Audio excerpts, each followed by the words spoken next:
നമസ്കാരം. മലയാള ജാലകത്തിലേക്ക് സ്വാഗതം. ഗീതഗോവിന്ദത്തിന് ചങ്ങമ്പുഴ രചിച്ച പരിഭാഷ ഏതെന്നുള്ളതാണ് ഇന്നത്തെ ചോദ്യം. Option A Devagita, option B Divyagitam, option C Bhasha Bhagavad Gita, option D ഭാഷാഷ്ടപതി. ഇതിൽ ഉത്തരമായി വരുന്നത് ഓപ്ഷൻ എ ആണ്.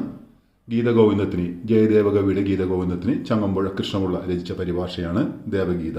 ഓപ്ഷൻ ബി ദിവ്യഗീതം, ഉത്തമഗീതം, സോളമൻ്റെ ഉത്തമഗീതത്തിന് ചങ്ങമ്പുഴ കൃഷ്ണപിള്ള രചിച്ച പരിഭാഷയാണ് ദിവ്യഗീതം. Option C Bhasha Bhagavad Gita. ഭഗവത്ഗീതയ്ക്ക് ആദ്യമായിട്ട് മലയാളത്തിലുള്ള പരിഭാഷയാണ് ഭാഷ ഭഗവത്ഗീത. നിരണം കവികളിൽ ഒരാളായ മാധവ പണിക്കരാണ് ഭാഷ ഭഗവത്ഗീത രചിച്ചിട്ടുള്ളത്. Option D Bhashashtapadi. ജയദേവകവിയുടെ ഗീതഗോവിന്ദത്തിന് രാമപുരത്ത് വാര്യർ രചിച്ച പരിഭാഷയാണ് ഭാഷാഷ്ടപതി. നന്ദി.